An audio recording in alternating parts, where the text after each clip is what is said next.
Greetings, friend, and welcome to the Between the Covers podcast, where we are working every day to remove the self-limiting beliefs that are preventing us from becoming the heroes of our own stories.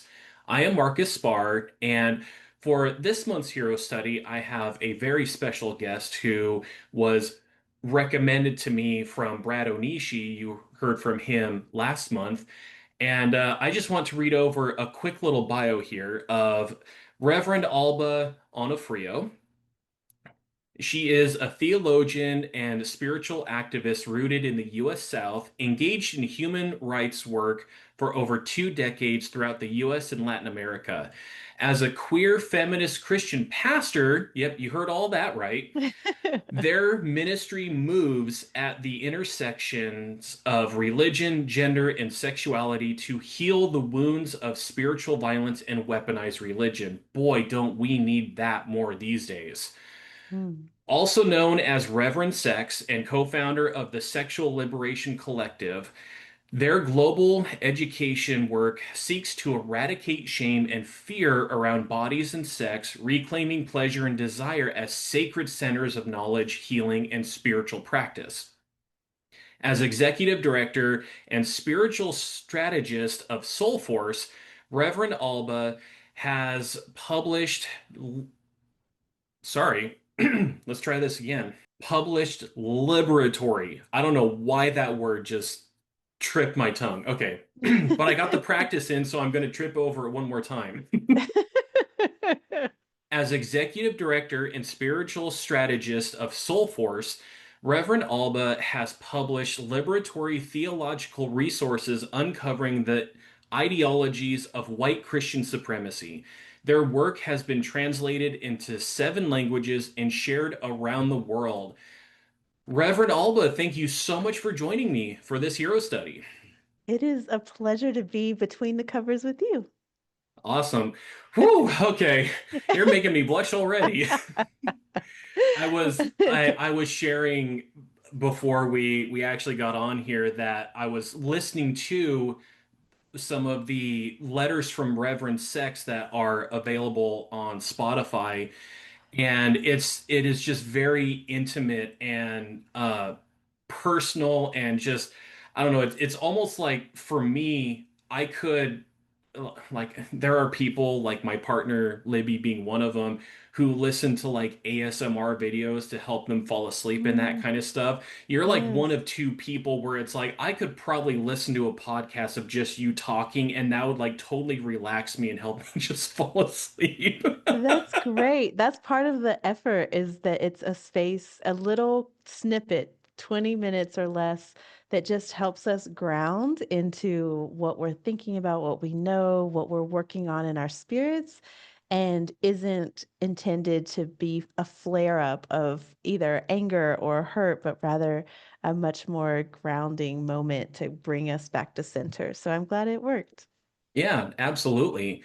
And as I had shared, it was Brad Onishi who got me in contact with you, and I will have links and everything in the show notes and the description and everything. I highly encourage you to take a look at Reverend Alba's work because I mean just what little is available to someone like me who, took 2 years of Spanish and remembers jack shit about it.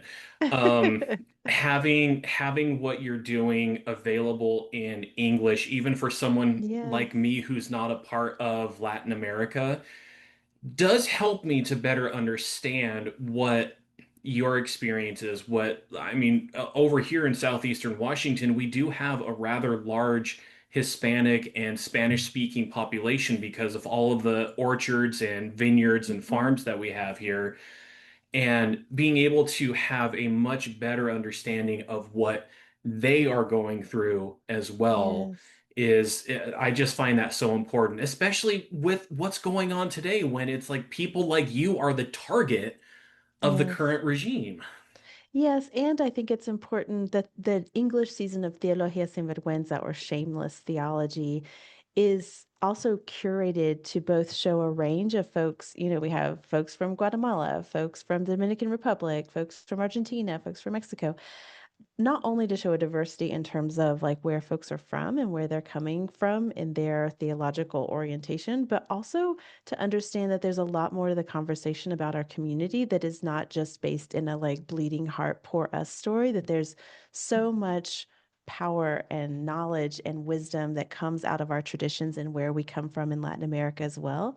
That I think that's also a really important thing to highlight at the same time, because this narrative of like, but who's going to do our shit jobs that Americans won't take only gets us so far. The Latino community deserves to be here, to be a part of our society because we are humans and we are in this society and we contribute to the society, not just in the labor of manual labor and that kind of hard back breaking work, but also just because of all the gifts that we have to offer, not only to our own community, but to the extended community. So it's absolutely the podcast and the love letters, all of that is open, and we are welcoming all folks to listen and hope that you will get something out of it, regardless of where you find yourself in your identity. Yeah, and so one thing that I just really want to point out as the token white American man on this, in this conversation here, I think it is really important to mention that the efforts and the culture of people from Latin America provide more than just cheaper groceries and tacos. I mean, come on, people. There's so much more than just those two Yes. things that can come from these cultures. And you know, there are cultures that don't even have tacos. Just to be clear, tacos are not a universal thing. But if you're trying to send Mexicans home, you better be ready to take the tacos away from your diet because we can't have one without the other. Exactly. But like I know I've had so many conversations with like people over here that you think of people from Mexico, and of course everyone who's like anyone who speaks Spanish, it's like they're from Yes. Mexico, and Yes. Mexico encompasses Central America and everything south from there, and Yes. therefore it's tacos and Yes. working in the vineyards and the farms and everything. It's like, no, there's so much more than that. So much Yes. more. Lots of people who don't even speak Spanish. I mean, but I grew up in North Carolina and folks would say to me, "Do you speak Mexican?" And I'm like, I do speak Mexican actually, but Spanish is a whole thing. And we have all of Brazil in Latin America and Belize and other places in Latin America and the Caribbean that don't speak any Spanish at all. So it's not a one-to-one, but our Mexican neighbors are blessing us and have blessed us for a really long time. So it does make sense, being our closest neighbor to Latin America, that lots of folks kind of intertwine all of Latin America with our closest neighbors. Well, and that even shows a lot of like how little white America actually like even leaves their own state. Oh, or even city.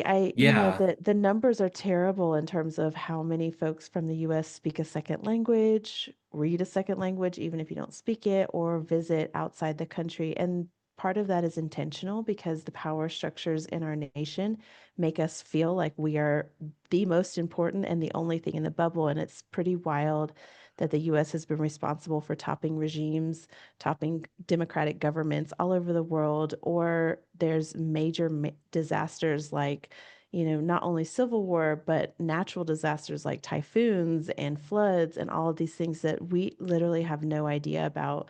Whereas in Latin America and other places in the global south, if you get into a taxi, they'll ask you, okay, so what about this most recent policy coming out of the government? Or what do you think about what's happening in this state? Or what do you think about how are the folks doing after this natural disaster? So the whole world has to track what's happening in the US because of, economic connections and political connections. It directly impacts other places, but the same isn't true on the reverse. We have very little knowledge of what our policies and our work is doing in the rest of the world. So when you get outside the US and you recognize that you can get into a taxi in South Africa and they will have a really intelligent conversation about current policy being debated in the Senate, and we can't even speak one of their 17 national languages in South Africa, as a random example. It's humbling. It really is humbling. And again, this is a safe place to talk about anything and everything. And we take a look at what the Republicans are currently doing in the government and we see the impact good English there, that's having on not just us here in America, but also the entire world. Yeah. And it's like we are so much more connected Yeah. than most of us even realize. Yeah, and I wouldn't even call it the Republicans. I think that we have a coward problem in this country, which is that none of the things that are happening currently are Republican values. I grew up around Republicans in Western North Carolina. My family is by and large Republican. Um, and I think that we have lost so much of what both parties originally were created to support. And I will be totally honest, as an Appalachian person who doesn't generally believe in institutions anyway, particularly those big bureaucratic ones that are far away, that don't have a damn thing to do with what's happening in our daily lives. I think we have spent a generation or more uneducating our children so that they can't think for themselves. They can't think critically. They're not taught to question. And that comes directly from white Christian supremacy because this culture that happens in church where you can't question the pastor, you can't question the Bible, you can't ask your questions of curiosity. It's deemed as having little faith or not as good a faith or having doubts as being something connected to the devil or temptation. It really trains us to have obedience, which then, of course, directly can be laid over on top of patriotism that is reinforced by government and military that tries to kind of wipe and tear down a person and rebuild them as an obedient soldier. I even grew up singing songs like I am in the Lord's army, and that kind of idea that you don't question authority, you obey, you don't ask any questions of your own body's responses or signals of distress or danger, for example, that you work to suppress all of those things is the thing that leads to this morality that really glorifies complete, unquestioning obedience. And then we get to a situation where we are now, where even the Republican Party, weak as it may be, is still completely submitting to an administration and relinquishing its power as one of the checks and balances that is supposed to be existing in our democracy. And so that's how you find the fall of democracy because you have a culture, at least one, if not more generations of citizens who don't believe in that kind of questioning, who want to lean so hard into identity that they aren't willing to ask questions. So, as somebody who is deeply suspicious of any kind of institution or body that has power or profits off of folks with less access to power, I don't have anything good to say about the Democrats or the Republicans. And I think it's really time that we start living into the narratives we've always been taught around freedom and liberty and backbone and bravery and courage. And I see it more and more, but I think it's taking us a little bit of time to shake off the disbelief that that kind of thing can't happen here. And I'm hoping that we are on the other side of that and everybody's on the same page of where we actually are right now. Yeah, same here. And I find this absolutely fascinating as we're having this conversation because it was late 2019, early 2020 that I really started my own journey of faith deconstruction and critical thinking and kind of looking at what I was taught and what you're Yes. describing here, about this uneducation process. I've heard that so much from so many different sources, and I'm like, well, that's a great way to make sheep. And maybe there is a reason why Jesus, in, the whole separating the sheep from the goats and that kind of stuff, why these structures, these groups and these individuals that are in power want people to be sheep because they're so Hmm. much easier to control. Yeah. But then we have, individuals like you and I where it's like, okay, we're actually critically thinking, and a lot of this isn't really making sense anymore. And times have changed. Like, I can't tell you how many times I had to hear that the Bible was not written for 20th century Americans, for that to finally kick in and be like, oh, yeah, it is a very ancient text, and we have changed and evolved since then. Yes. But I will say, you and I have gone totally different directions on this, where you are a reverend and Yes. I'm agnostic. I really don't know where I'm at, and I'm Yes. totally okay with that. But I'm still married to someone who identifies as a Christian. She just says Yes. she's not an American Christian. Okay, I'll take it. Yeah. So this has been fascinating just to begin with. And again, I'm so glad that I've been reaching out to more people who I'm not in like close communication with because I learned so much from these different Mhm. conversations. And I haven't even asked a single question yet. I'm ready. I'm ready. You're ready. All right. So I want to just start with my first question, and that is, would you give us a brief snapshot of important moments in your life? Mm. There's so many. I think it's hard to land on ones, but thinking about my theological journey, there was this moment when I was 15 and I had been taught my whole life that homosexuality was a sin. I'd never met a person who was gay.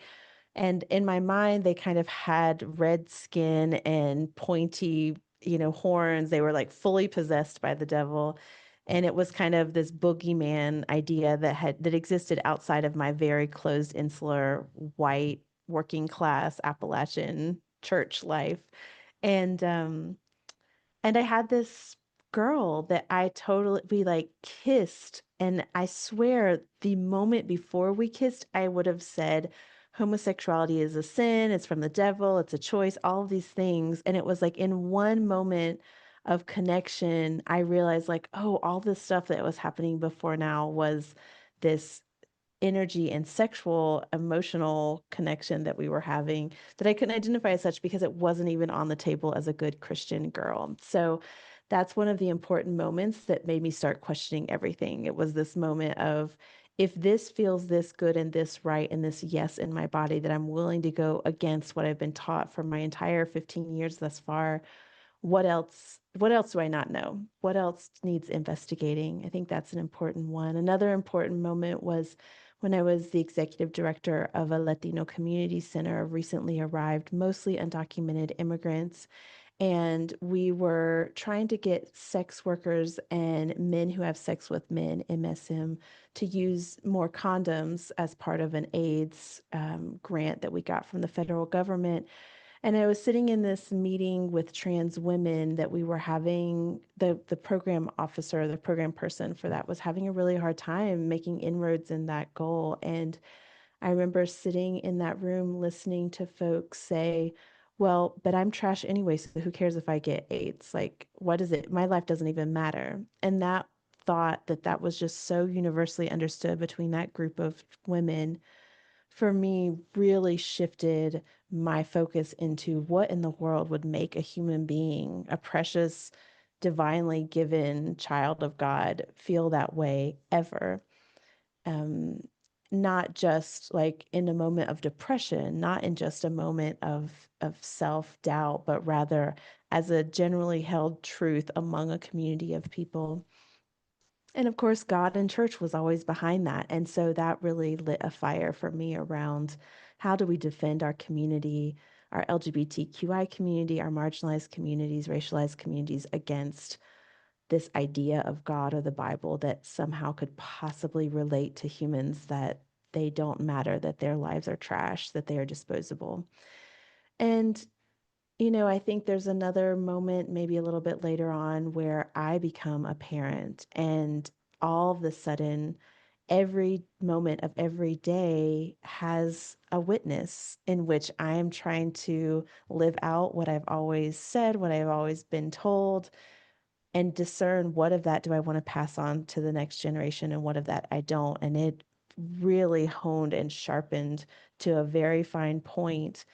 If I say this about creation, that creation is made by God, then what does that mean in terms of how I behave? Literally, we compost and recycle, not because all that I will compost and recycle in my entire life put together would equal half a day at an apple plant somewhere, but because this is how we behave if we see the world as something that is precious and that was gifted to us and that we are responsible for. So everything from like eating meat to drinking soda to composting and recycling all of a sudden had this lens that became incredibly important, that I live out what I say I believe and really discern what of that I do believe. And then maybe one last moment is when I became the executive director of Soulforce. I've been at the organization 12 years now and spend about 6 as the ED. And that work of where are we going? What is our responsibility? What is my responsibility as an ordained Christian pastor in the work of sabotaging white Christian supremacy and healing our communities from spiritual violence and the colonizing religion that has literally gone into all the world? So that really hones how I spend my time and energy these days and have for a long time. So there's so many moments, but those are some of the the moments that really caused an internal shift or orientation change around how I was looking at the world. Yeah, and oh wow, there's like so much that came up within me as you were sharing that.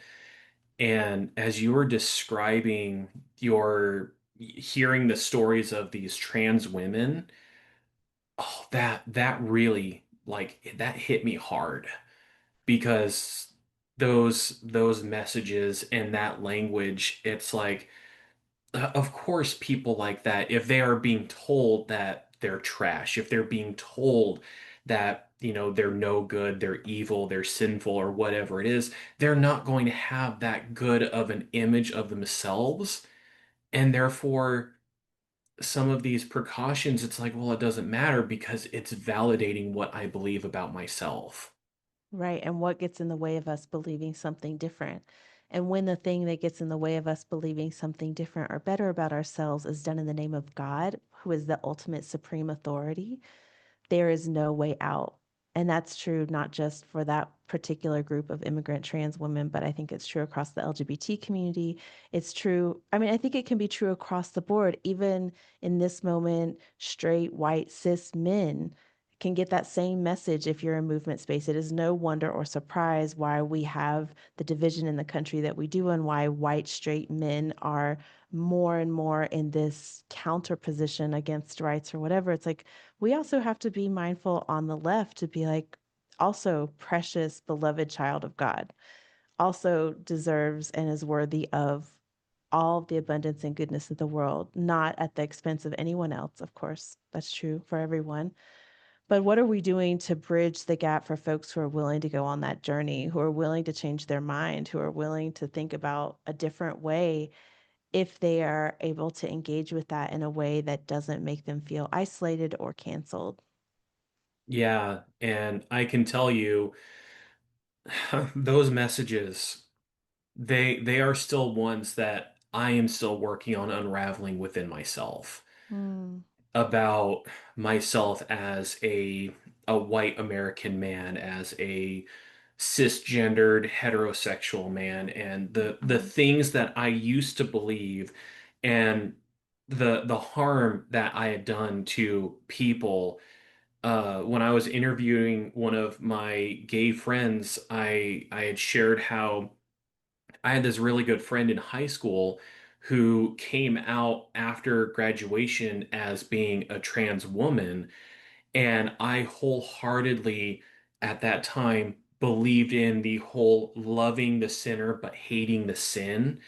And it yes. wasn't until after I started deconstructing that I realized that really was not loving at all. That was actually Yeah. very hurtful, and I was discriminating, I was ostracizing, and I was taking something that this person believed about herself and said, "This is wrong. This is bad. Oh, but I still love you, but you're wrong. You're bad." And I Yeah. mean, the messages that I have around, like being filth, not being worthy, and that kind of stuff, that is, I have a lot of conversations with my clients about that, and that is still something that I have to wrestle with on almost a daily basis. Yeah, sometimes I tell folks who are in that kind of position when they're wrestling with it is I actually, and this may sound harsh, so forgive me. I actually don't care how you feel. I don't care how you feel about yourself. What is your politic? This is where for me, politics and theology go hand in hand. So, what is your politic around what human beings deserve? All human beings. We deserve access to food, clean water, rest, shelter, safety, love. Do we believe that? Yes or no? If you believe that is yes, then you have to treat yourself the same way, regardless if you don't fucking feel like it. It's just part of your politics. So this is the moment where the activist part of me intersects with the pastor part of me. And I'm like, I care about your feelings, kind of. But what is really true is I care about your politics. And if your politic is this is how I demand others to be treated in the world, this is what I struggle for in social justice, this is what I fight for in our community, then you damn well better treat yourself that same exact way, whether you want to or not. And then we can go from there. But that's where I start. That's tough love. I am known for that. And that's what I would say in those moments and have said many times in those moments. And I love that. Now, one of the things that I discovered like quite recently as I was working to become a life coach and recovery coach is I'm naturally empathetic. Mm, And that was something that wasn't really fostered as I was growing up. So for mm-hmm, me, feelings are a big deal. mm-hmm, But going along with what you're saying, it's absolutely valuable is are the feelings telling you the truth? mm. That's the big one because I Yes. always say your feelings are valid. What you're feeling is valid, but your feelings can lie to you, Mm-hmm. which is why kind of as you're describing here, I like to go back to what's the thought that brought about the feeling. Mm, And if that does not, as you're saying, if you look at the politic of it, is that in alignment? And mm-hmm. therefore, if the thoughts are not in alignment with what you truly believe about people in general, then you're treating yourself pretty damn poorly. That's right. And Jesus says what? To love others as you love yourself. That doesn't mean treat other people like shit. That means treat yourself well and give yourself what you need so that you can also be a resource for others in that same respect. Exactly. And I believe I've even used that on a previous episode where it's like if Jesus says that we're supposed to treat others the way that we want to be treated, then I'm surprised we're not treating each other all like shit compared to how we're treating ourselves because there's definitely an imbalance in that. Many of us are treating the others terribly, actually. Yeah, that is true. And we're also, especially since we are our own worst critic, I feel like in Hmm. a lot of cases we can be so much harsher on ourselves. Yes. And maybe we could start to treat others better if we did start to treat ourselves with the due respect and care and love that we need. Yeah, and I think there's something theologically there also about apathy and how the current, this is not new to this exact moment, it's just expansive and amplified in this moment. But the chaos of there's always something life and death critical in our face happening right in front of us, from genocide to disappearances on US streets to withdrawal of social safety nets like, food stamps and things like that. It's like it's intended to overwhelm the system. It's intended to create overwhelm and being in a frozen trauma response.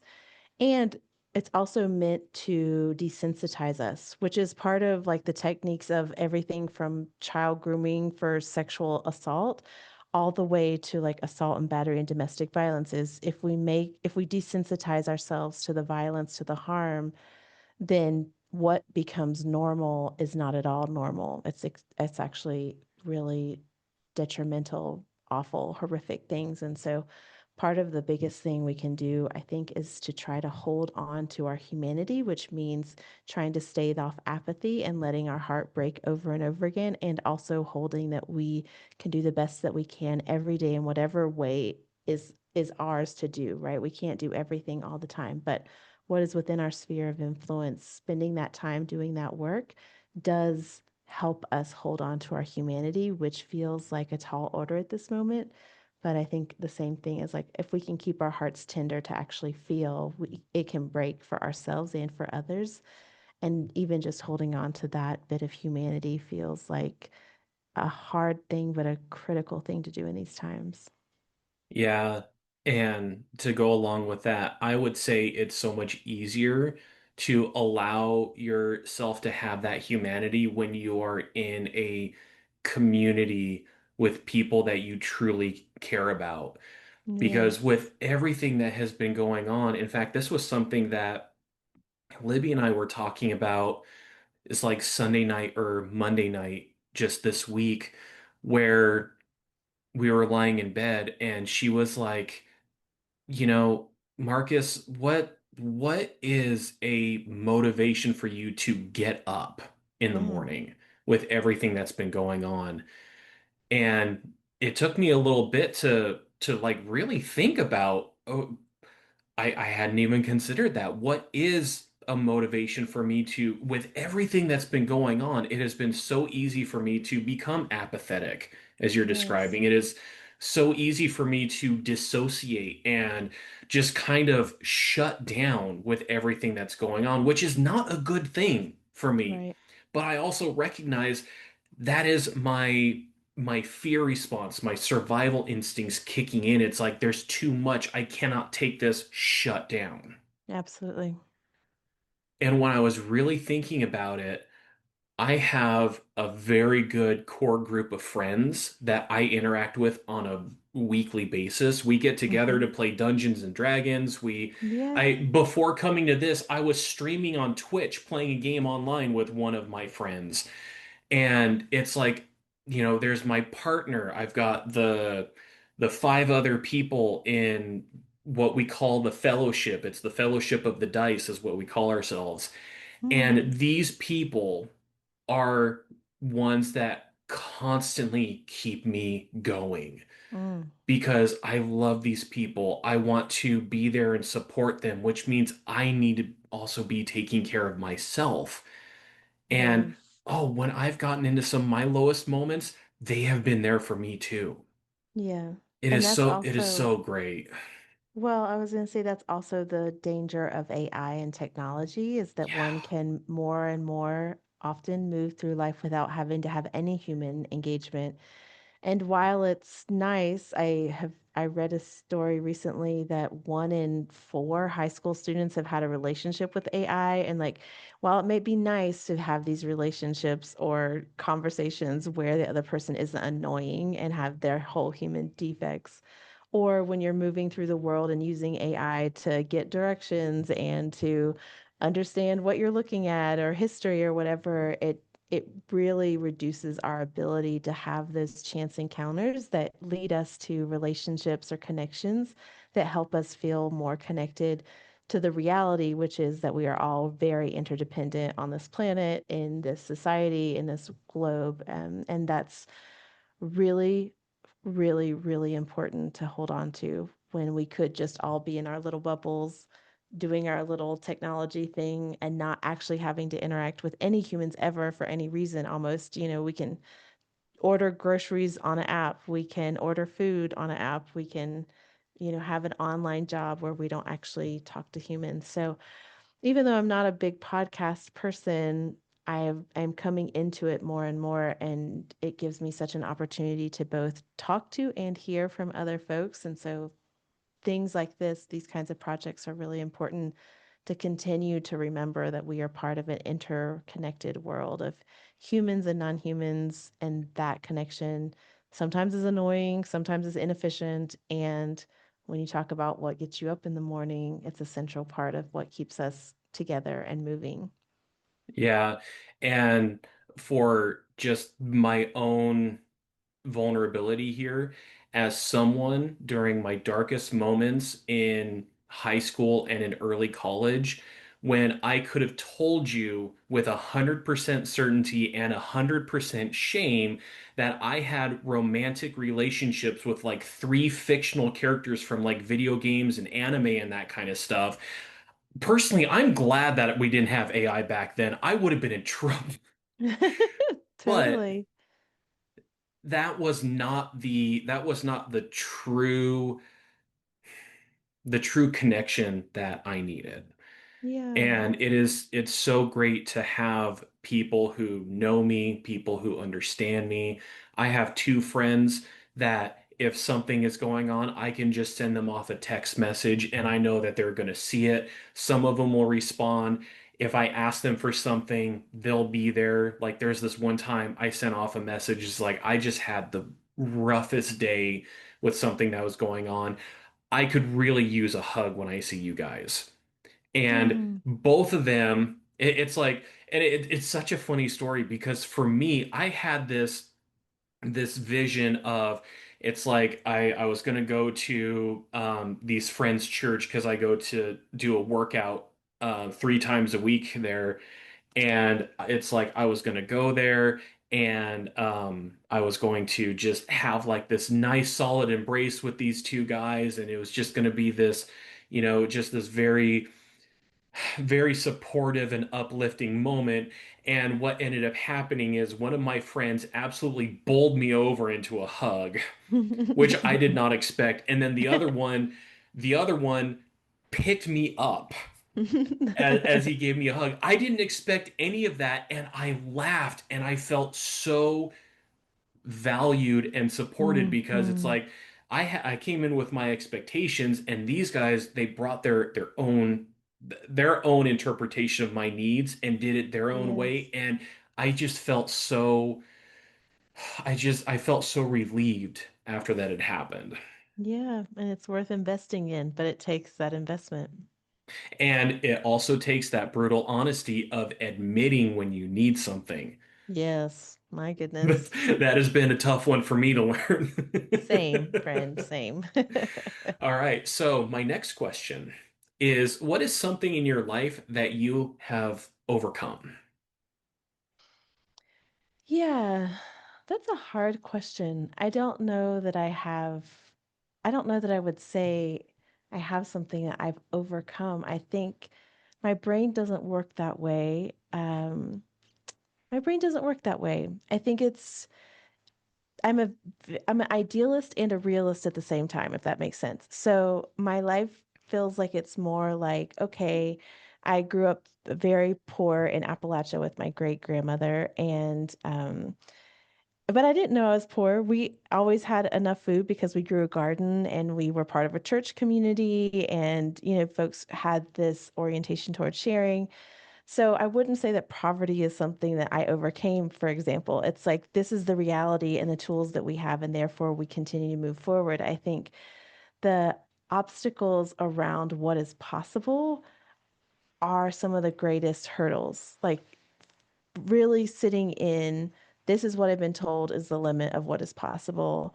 And doing that muscle work of being like, what do I believe I can do? What do others see in me or need from me? And how do I live into that? So I don't know that I have very much, and that I would say this is an obstacle. There have been many, many, many, many things that required a lot of effort, a lot of work. Maybe they took longer. And one of the hardest ones that I'm most grateful for is when I came into queer community. I was so scared because I had been with a guy. I was still with that guy, still love that guy. But I really was feeling like my whole community was filled with straight people, and I was seen as a straight person, and my soul was dying inside because there was so much of me that wasn't getting expressed. And there's this moment that happens to so many of us where the fear of rejection isn't as strong anymore as the desire to be seen and known. And that work is some of the bravest work I think that any of us do, because when I wasn't fully seen or understood amongst my straight peers, I was like, you wouldn't know because I'm different. And it was when I came into a community that I really wanted to be seen as part of, as connected to, that it felt so scary because if I got rejected there, it felt like I was being rejected by my own, by people who I see who I saw as being like me, but I was in this at the time heterosexual relationship. And so it felt so big and so scary. And that work of being willing to be honest and vulnerable about who I am, to kind of open my chest and say, this is me, and have that be available for either friendship or rejection, was some of the scariest work, I think, that required the most internal work to move into. It took a long time, and I think it takes a long time for a lot of us to be willing to risk it, because it's so much more feels at stake, or felt at stake for me. And so that work has led me, to the second half of my life, basically.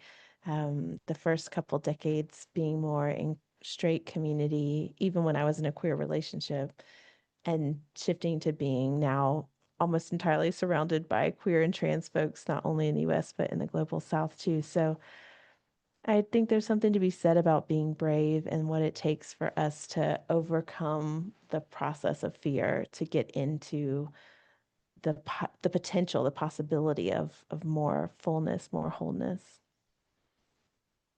Wow, I want to sit with that. Gosh, I feel like I could just sit and marinate in that for an hour and just like come out like a changed person, because Mm, that that speaks so much to one of the core messages that I have for this podcast is the bravery and overcoming the fear to be who you truly are. Because mhm, for me, that's when we're the heroes in our stories. mm. If Amen. we are giving in to the fear messages, if we are letting others kind of dictate or tell us how to be in the world, then we're in someone else's story and we're just like this character in the background of the scene that's just there to make it look a little more complete, so to speak, Hmm.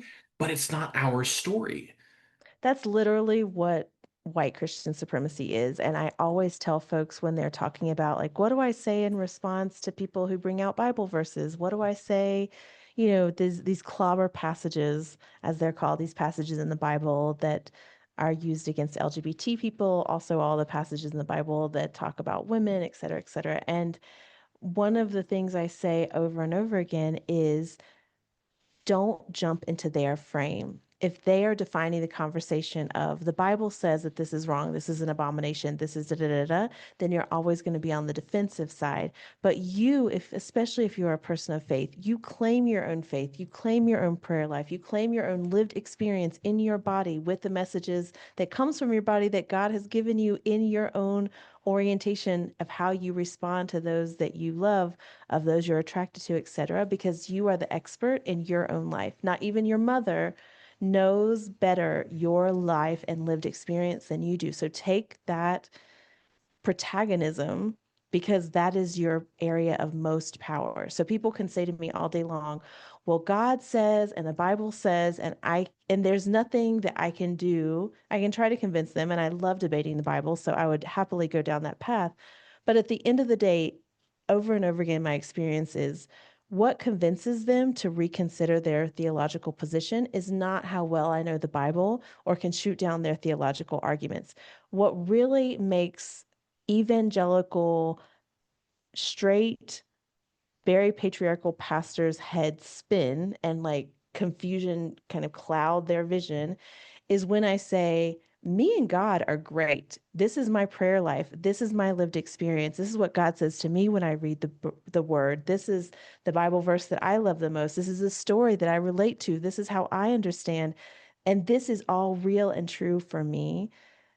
That is very difficult, because we have been taught that those of us who are queer or trans or women who know ourselves, we are supposed to be the antithesis of a faithful person. And when we show up in our full armor of God and orientation toward faith, even if you're not an expert on the Bible, even if you're somebody who is just faithful in prayer and like says, I know what love is and this is what love is to me. I know what feeling right in my own being feels like, and this is the expression of gender that feels right, or relationship connections, et cetera, et cetera.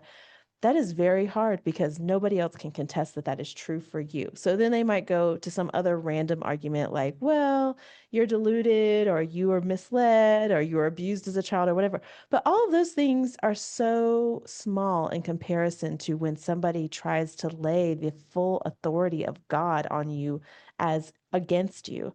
And those are the kinds of conversations at the dinner table with your family that you don't really want to be at anyway, but you love these people, all the way to like the heckler on the street. Is like we're trying to change that frame and give you the most power that you have in your own voice, in your own power, which is entirely based in your lived experience.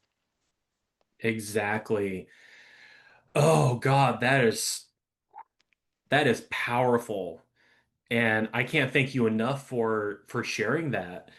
Um, and I that is one of the reasons why I love having these kind of conversations is because like all of these different experiences take these same questions that I ask everyone and it just puts a different spin on it every single time. Yes. And I definitely feel like I constantly learn more and more with these conversations. And whew, I'm gonna look forward to hearing that again when I come back to this later because that was powerful.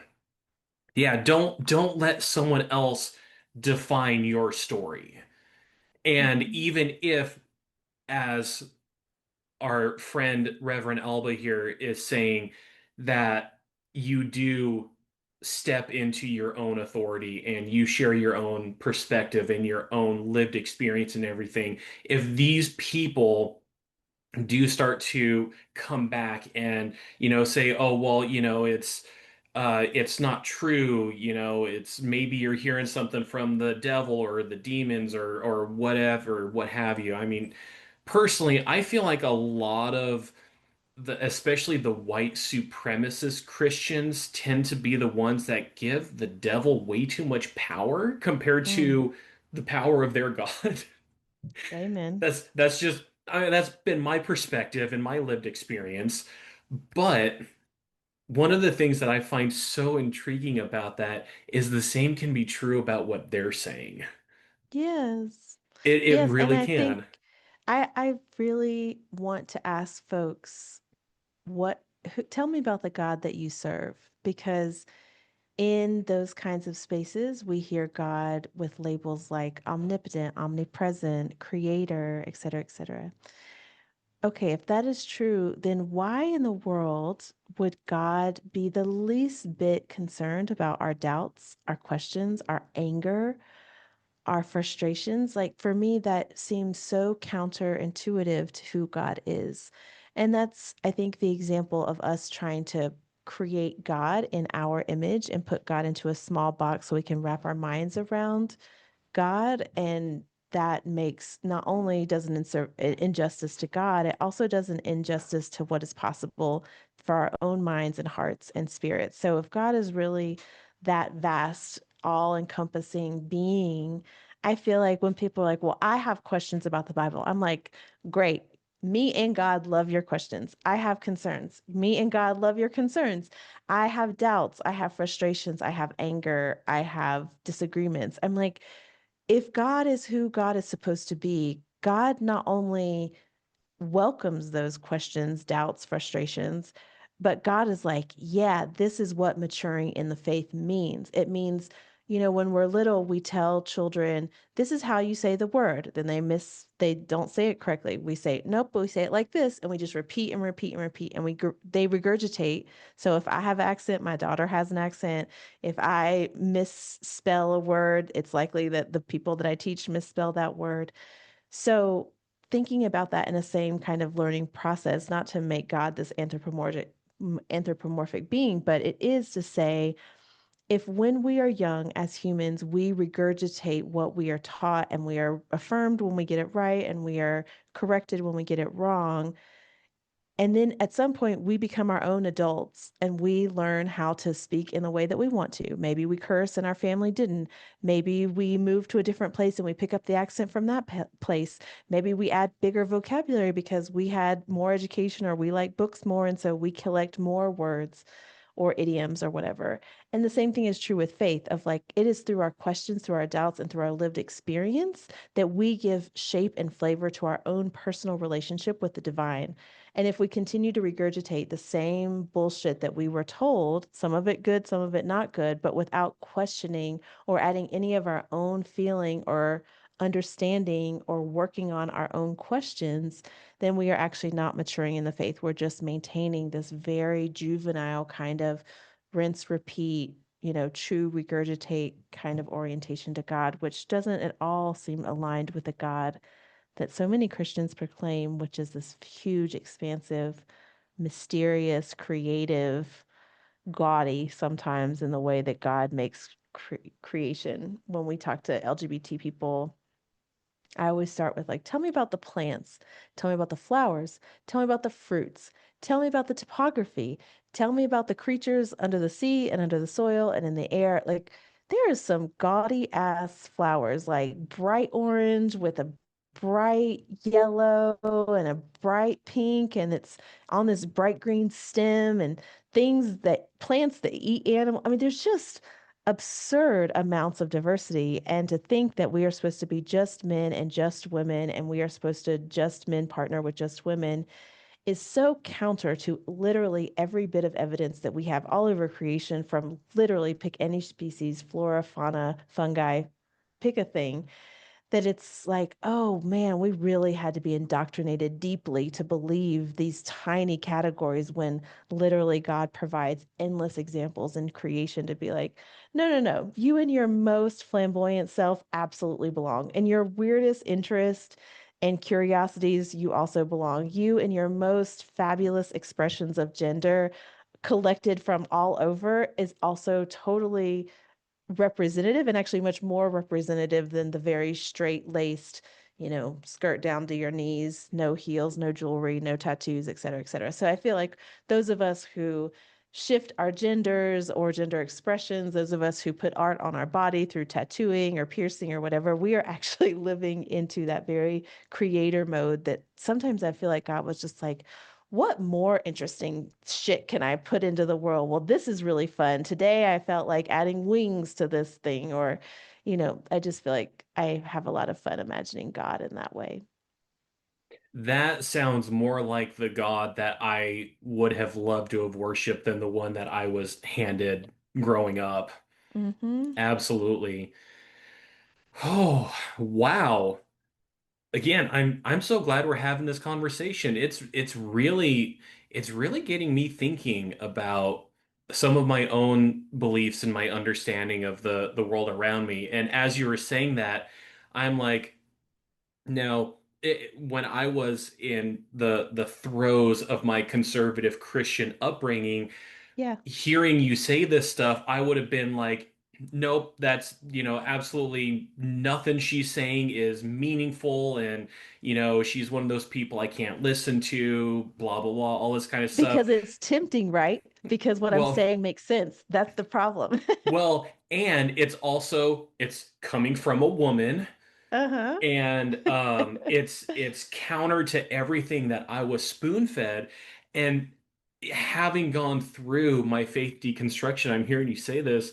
When, I'll be honest, one of the first thoughts I had was like, damn, well, I kind of want Reverend Sex to be my reverend.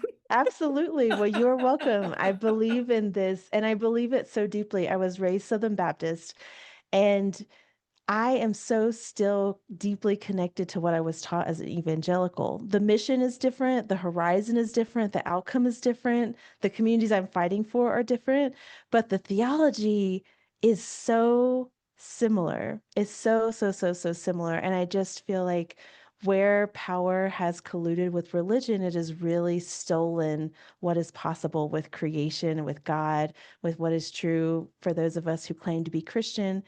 And I feel like I don't care. I don't have any investment whether you or anyone else claims Christianity. But what I have a deep investment in is how dare anybody tell you that you were not Christian enough or that you were not allowed to claim the divine in the way that you were taught, which most of us, that was some version of Christianity. How dare anyone take that away by making God into something that is so un undecipherable or hypocritical or like unconvincing both to heart and head. That is the injustice and the travesty of white Christian supremacy and the institutional church in many cases, because it robs us of something that is ours as our birthright. Not only just our birthright as having been taught that growing up, but as all of us being colonized people. Even Europe was colonized by Christianity. And therefore, if we were colonized into this faith to name God in this way, to talk about the divine in this format and this structure with this sacred text, then damn it, this is what you get. This is the normal evolution and progression of that when you give it to people, when you force it on people, and then those people add their flavor, texture, have children. And so for me, I'm like, I don't care if folks choose a different faith path or no faith path at all. What I care about is that white Christian supremacy doesn't rob us of our cultural tradition as Christians and our faith and spirit practices, whether we call that Christianity or not, because it has been used for such harm that it feels like it's not ours anymore. Now, I have not said this in years, but amen. Amen to that. Uh, Welcome back. and I love how you're really putting a you're taking this God and creating this image of a God that we like the stereotypical white Christian patriarch has tried to put into a box so that we can better understand something that we cannot understand. And Hmm. we're just making it even less understandable when it's Yes. like there's enough mystery already with God. Yes. And there's so much to offer from different perspectives. Like people say, well, the Bible says, or the Bible means this. And I'm like, no, the Bible in and of itself are a collection of words that literally have no meaning until somebody interprets them, regardless of the language that you speak. That's true for everything, anything written, every generation, right? And so the Bible is not the word of God. We have to look for the word of God in the Bible, which means some of the words are not of God and some of the words are. And it's ethics that help us determine which one of those. But it kind of feels a little bit about, even if I give pastors and Christians the benefit of the doubt, which, okay, let's entertain that for a second.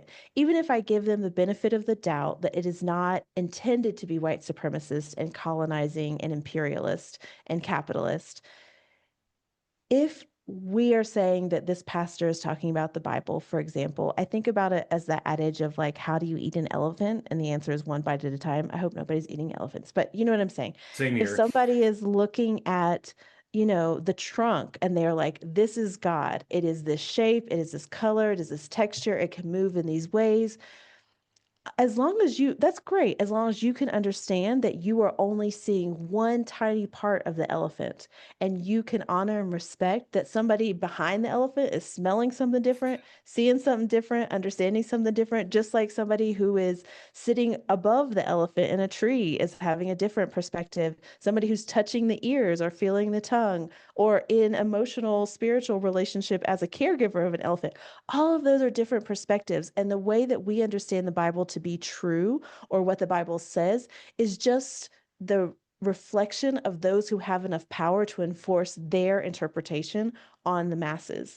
And as soon as you have a different interpretation and somebody else in power, they're going to read that through their own lenses of identity and lived experience and history, and they're going to project that. It's just about who has the power to enforce their perspective, and that's true of politics, of religion, of culture, across the board. It's only through humility to recognize this is my purview as the one that is standing at the trunk, touching the tip and feeling like, oh, this is a really movable, very flexible, light, airy kind of, you know, thing. that understands that it's just that one piece. And somebody might be standing by the hips, and those things are not movable, not with a car or a truck or any amount of pushing. So if we can listen to each other and hold that humility that I don't know everything. And that's what I say. I'm like, there's thousands of questions you could ask me about the Bible, theology, hell, the afterlife. And I could say, I could guess, I could tell you what I've been told, but the truth of the matter is I don't know. And being able to say, I don't know, but this is what questions come up, or this is what I'm thinking about, this is what I hope it means or could mean, that humility rather than having to be the, charismatic leader who knows all the answers, I think would orient so many people toward faith and spirituality and particularly Christianity in such a different way that feels much more life-giving to be in the questions together rather than having to submit to somebody else's authority who says that they know the truth, but how do they know the truth? They have their own biases and lenses and lived perspectives. And that is why we have so many different versions and translations of the Bible, and no one can Mm-hmm. agree on what's the right one. Right. And how do you even decide what is right? Because what would be right for me? What would be life-giving? What would be good news for me as a queer Latina Southern Appalachian mama is a very different good news than what might be good news for somebody who has access to wealth and access. Like, I think some of the times the problem is the wrong people got the wrong messages. So when we make Jesus in our own image, and that image is a white, straight, cis, blue eyed, light skinned man, it's like, that says to me that's about arrogance because who we're willing to submit to and ask forgiveness of and repent to has to look like those in power. Whereas for me, as somebody who is an activist, I would never submit. I would die before I would submit to that image, that likeness. But yet there's so many more images of Jesus and the divine in female form, in trans form, in drag form, in a weak, like baby Jesus, right? This weak being that needs us, that wants love, that needs connection, that's such a different frame that for me resonates and has my spirit respond way more closely to being able to be a part of a relationship rather than submit to. And that's just a reflection, again, of arrogance. Yeah, absolutely. And, talking about the what people who come from a position of wealth and what they're going to get from the Bible, they're going to hear a very different message from the words of Jesus when he's like, you need to give up everything and come walk with me, as Mm-hmm. compared to someone who doesn't have the same hangups with all of that wealth and power and everything like that. Mm-hmm. That is very, very true. Oh, I definitely understand why you're a reverend. This has been so enlightening here. So my next question, who is someone who has helped you get where you are today? That's a fantastic question. I think my lovers would be the top one, and my child would be the second one. I also come from a community of church women. I was raised by my great grandmother, who was the daughter of a coal miner in Appalachia. So, of course, all of that love, I feel like I am the lived expression of a child who grew up being adored by very old people who wanted to listen to anything I had to say because I was cute and young and had tons of energy. And so I really deeply internalized that. So I really have a deep sense that I should be listened to and that what I have to say is important and, all the other things. So that definitely has served me as a pastor because in lots of the circles, evangelical pastors in particular, we have a certain aura of arrogance about us that I keep coming back to that. But there's a certain surety that I think encourages other people to lean into to feeling more sure. So that definitely has helped me. But when I think about it as an adult, I think my lovers, I've been blessed to be loved by many beautiful, amazing humans. And each one of them have taught me a different thing. And I really feel like there are very few things that I won't do for love.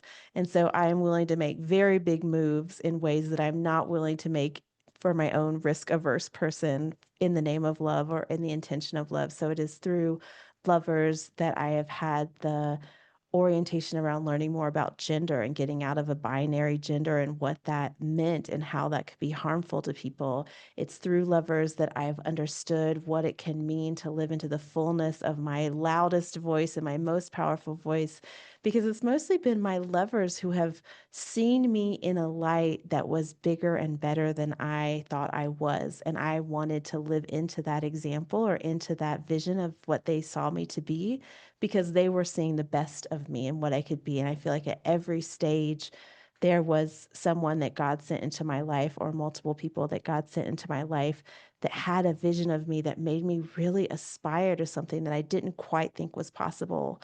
And then, of course, my child, because they had no idea that I wasn't all of the things that I wanted to be or hoped to be, and trying to model out, this is who I want my kid to see me as.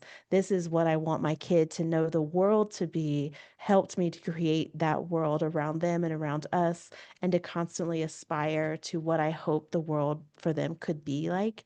And I think that's one of the main things that has just pushed me over and over again, not through anybody demanding of anything, but through people believing in what I could be or who I already was, that I leaned into, okay, maybe that is possible. Maybe I can go to graduate school. Maybe I can be ordained. Maybe I can be a pastor. Maybe I can write that resource, you know, over and over again until I find myself in a very different place than what my very limited monolingual Appalachian rural young girl thought was possible in the world.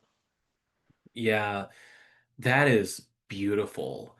And one thing that's really standing out to me on what you had shared there is the people who have helped you to get where you are today, to become who you are today, are the people that you have had some of the most intimate relationships with. Yes. And because you think about the relationship of a parent and a child, Mhm. and if you're doing it right, we'll say if you're doing it right, then you are highly invested in your child's life. Your child is highly invested in your life. They see your mistakes, they see your flaws, they see you overcome, they see you thrive, they see you struggle. Mhm. And then all of these lovers that you've had that have seen these good qualities about you, have seen you for who you truly are, and have been able to speak that to help you walk through it. It's like really the only way that we can truly get through these traumas and these hangups in our stories are to have the people that we can trust to be in that close, intimate inner circle. Yeah. And I think the more public persona one is, there's a certain curated version. Like I want always the version that community sees to be the best version of me, the most polished version of me, the most put together version of me, and it is with the people with whom you can fall apart into pieces or fuck up and be sorry and need to work your way back from that shame or that guilt or that injury. That is for me who I really trust to reflect back who I am. And when the people in my life reflect back a better version of me than I see, then I really feel lured into trying to live into that being that could be that they already see as that.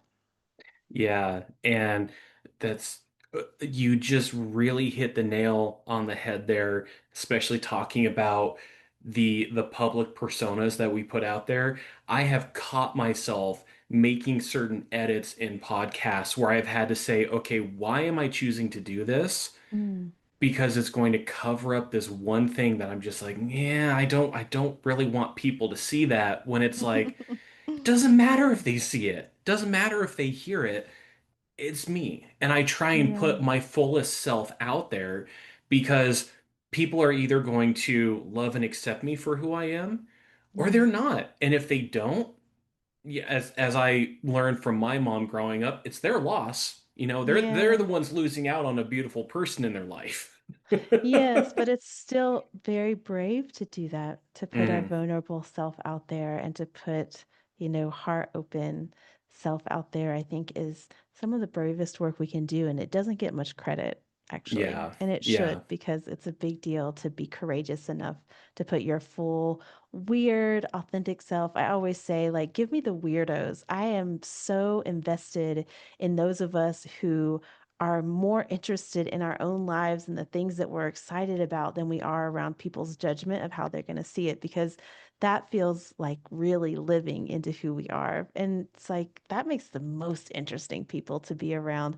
I can be excited about just about anything for a little while if the person who's telling me about it is super into it. I'm like, okay, I'm into it too. Tell me about that thing. Help me understand your perspective. And it's one of my favorite conversations. And yeah. now that I have a teenager, I get those a lot about things. I'm like, the Black Plague, what? And my daughter's like, and this, and did you know that the rats were scapegoated, and just has a whole analysis around, interspecies discrimination based on this idea of the rats, like promulgating this disease that wasn't actually true I'm just like, I would have never in my life had the first clue about this, but this was worthy of a research paper. So, yeah, let's hear about it. I want to know all the gory details.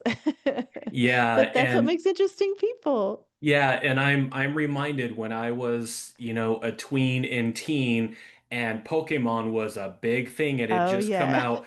Oh, my poor mom. She had to put up with so much as we're talking about Pikachu and Squirtle and Charmander and Bulbasaur. And my mom's like, I have no clue what any of this is, but I'll smile and nod. And she got to the point where she could ask like some really good, thought-provoking questions about it Yes. to show that she was listening, but it wasn't anything that truly interested her. But because we were so interested in it, she gave us Yep, that space. Oh, I love that. absolutely. I love that. I think that's also how we should see each other in faith. Like, I love the Bible, super invested and interested in the Bible.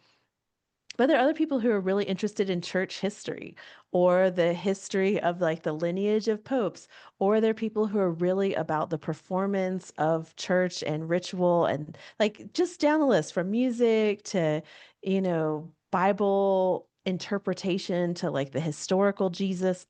And that's how I find most joy in community, is being like, I will never, ever research this thing or that thing, but that you love it and you're really interested in it really expands and opens more of what I can understand about what I know about God or what I know about Christianity or theology. So I enjoy that so much across the board, like across the board. People who are weirdos and interested in cool things that they think is cool, that's enough for me to be interested, at least for a little while. Yeah. And since you've created the space for this, I do want to share that, I mean, I have not been afraid to talk about my love of games and like tabletop role-playing games and everything.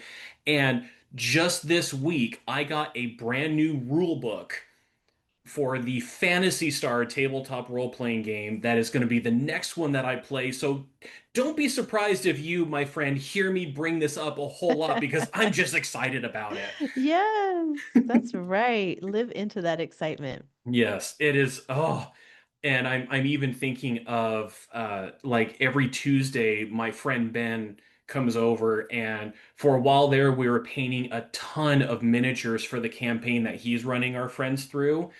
We had a big fight that could have involved up to like 60 goblins alone, and there were ogres and bugbears and hill giants. It was like a huge army, so it's like it was.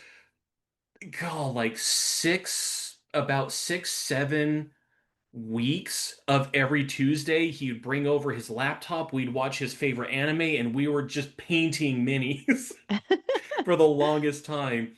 And now, since we're kind of done with that, one of the things that he has mentioned is like, hey, you know what?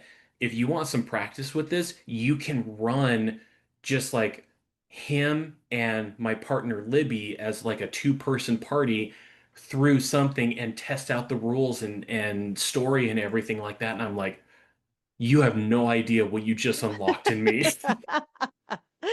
can I say something about gaming and the role playing in tabletop games in this moment? I love what you just said, which is you don't know what you just unlocked in me. And I have been thinking this so much recently. I'm not a Dungeons and Dragons person. I would love to understand more. I do love storytelling and I do love world creating. Those are two of my favorite things in the world, especially from a theological perspective.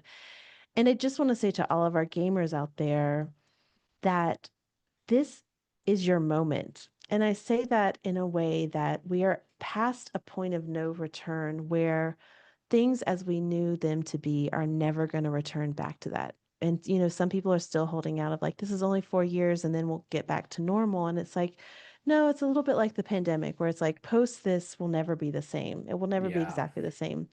And so what that means is that we have the opportunity, the very precious opportunity amidst the destruction and the falling apart to be preparing ourselves and to be thinking about what we want to create in its place.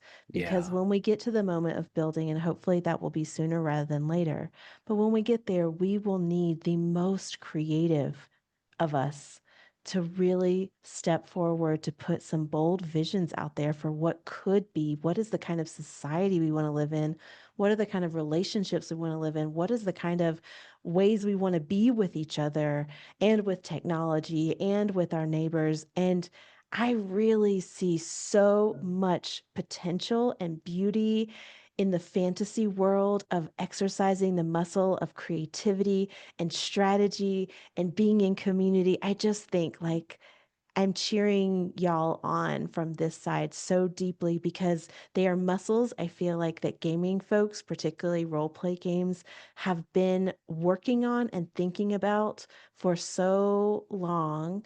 And we desperately need those ways of thinking that kind of let go of reality and see what could be possible and try things on and try things out and see how things go and how that interacts with others. So I just want to put in a plug. I am a huge cheerleader for communities of folks who are willing to do that creative work because it calls them. And I think all of humanity, as part of our gift from the divine, are called to create. And what you may create may be crochet or some other handicraft. It may be homes, it may be children, it may be, interlocking systems of engineering and feats of technology. But all of that work of creating is so needed because the balance to the destruction has to be creation. And I really feel like Yeah. as human beings, if we don't create, we will die. Yeah. Oh, 100%. I feel like you just answered the last question that I usually ask. So we'll see if anything else comes up when we Okay. when we get there. So I want to ask you one of my favorite questions. Okay. Just because, I mean, you've already had a glimpse into my life with you just have to look behind me for the fantasy, the games and all this kind of stuff.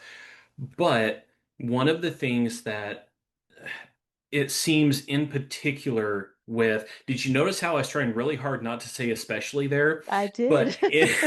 in particular, I I find that with the hustle and bustle and the have to go get them and you put everything into work and you just have the leftovers for the people who are the most important to you, that we often in America anyways can get so lost on the trying to acquire that we're not Mhm. actually doing something that brings us enjoyment.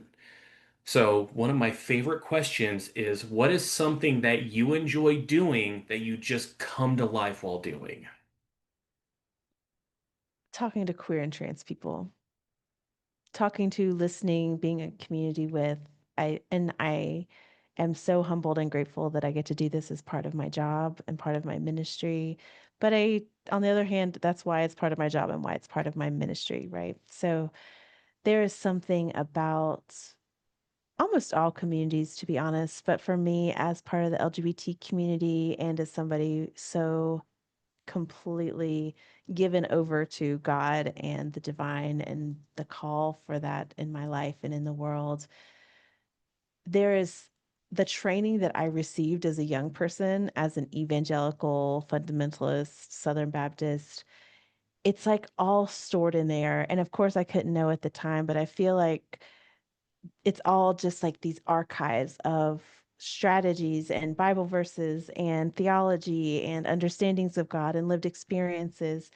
And when I talk with folks, particularly who are struggling with Christianity, who are in crisis, or who are just coming into the fullness of themselves with questions and doubts, that whole archive of growing up in that community, just kind of like somebody walks into that room in my spirit and flips the switch on, and is like, okay, let's get to work. What do we have here that can support this person or this community or this conversation?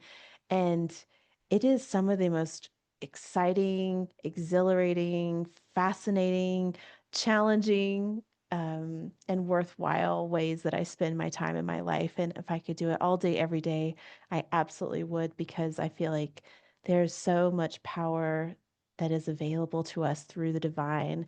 And yet we are constantly told to shut it down, shut it off, repress it, turn it off. Everything from prayer to like our own knowing in our own bodies, and doing that work of trying to give people permission, which we should not need permission. God made us this way as beings that can channel the divine, as can connect with spirit. So we should not need any permission to do anything. But because we've been trained in heteropatriarchy, and because we've been trained in this obedience orientation to Christianity, to life, it does help at the beginning of our journey for somebody to say, absolutely, question that, ask those questions, go find what's true for yourself. Go feel the things that you actually feel, anger, hurt, sorrow, remorse, and be with that and let that be a part of your spirituality as well. Even though we shouldn't have to have that permission, it has been true for me, and I have seen it be true for others, that getting that from somebody who has the receipts or the credentials of the reverend and the degree and all of that other stuff allows for an opening or a little bit deeper breath, or for peering into the crack in the wall.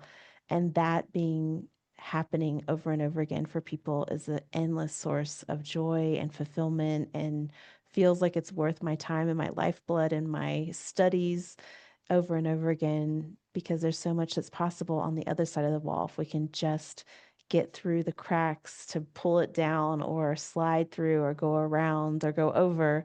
But we have to be told often, not always, but sometimes we have to be told that on the other side of that wall doesn't mean that we will lose God or even our faith, but rather there's a possibility of it being even more real, even more true, even more strong, even more alive than it is in a place of fear or containment that we're trying to hold it together on the other side.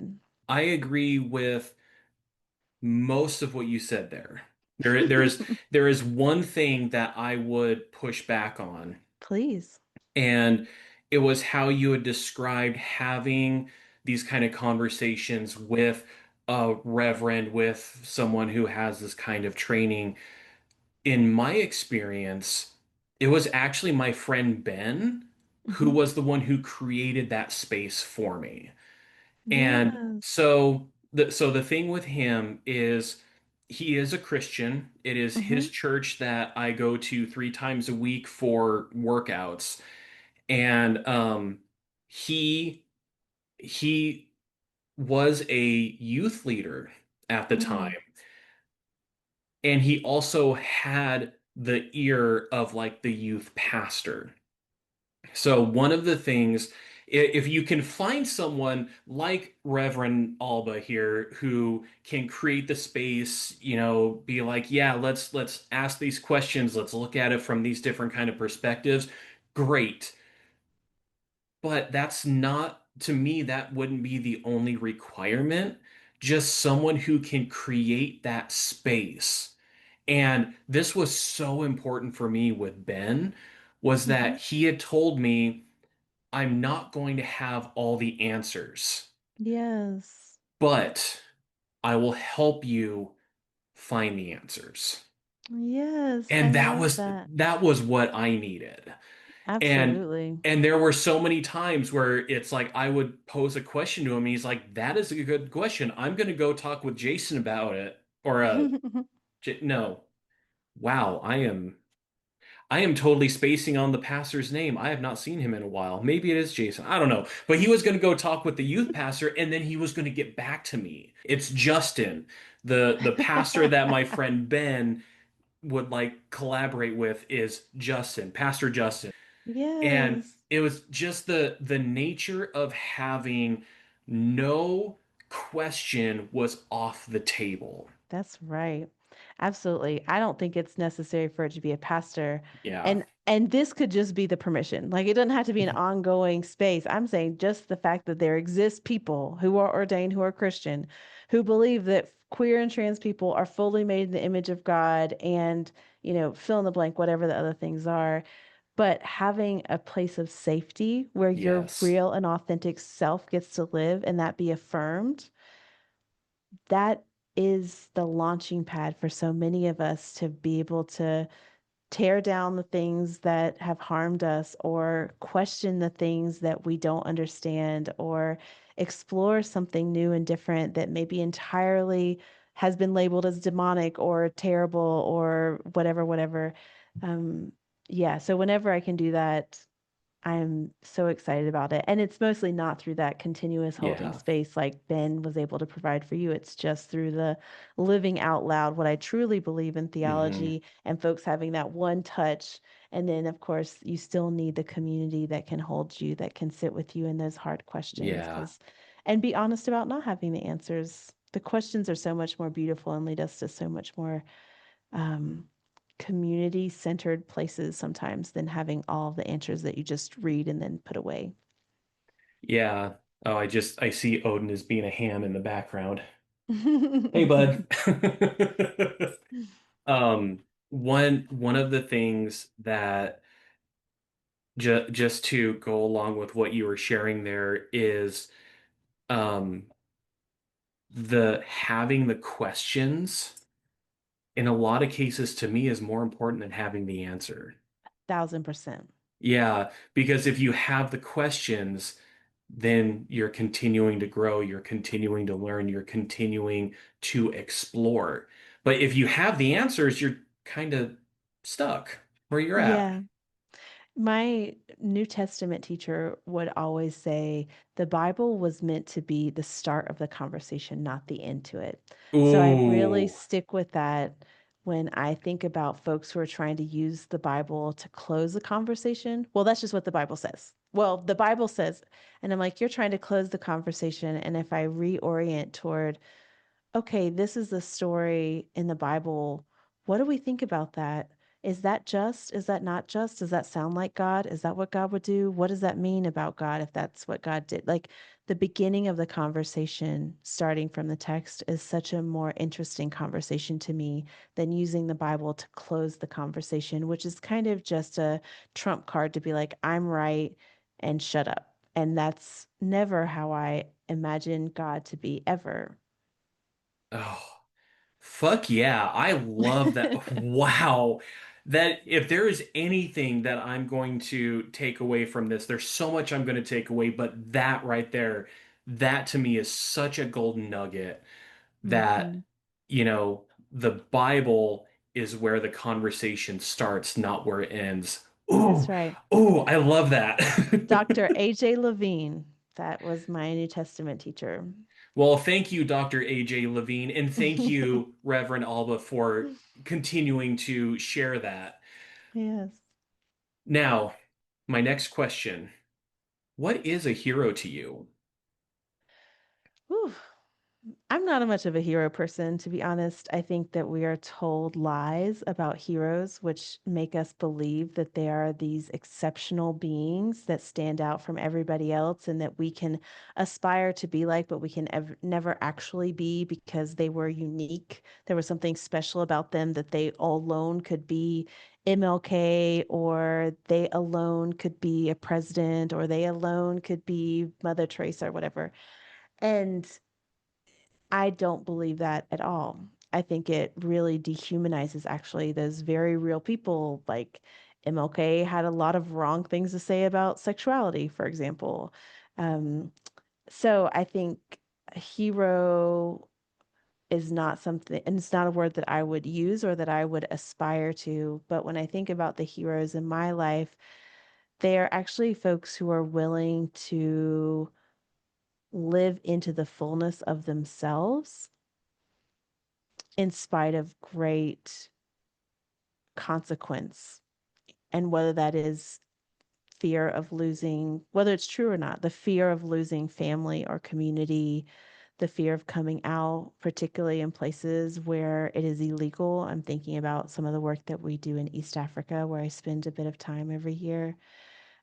Folks who are willing to put the conversation of, am I a feminist or am I a Christian? Because they've been taught that those two things are somehow counter to each other, which of course they are not. They actually are aligned very well. But people who are willing to look at what's true for them in their own lives and their own realities and make decisions to save their own lives and to live into the fullness of their authenticity and live their life rather than surviving it or not.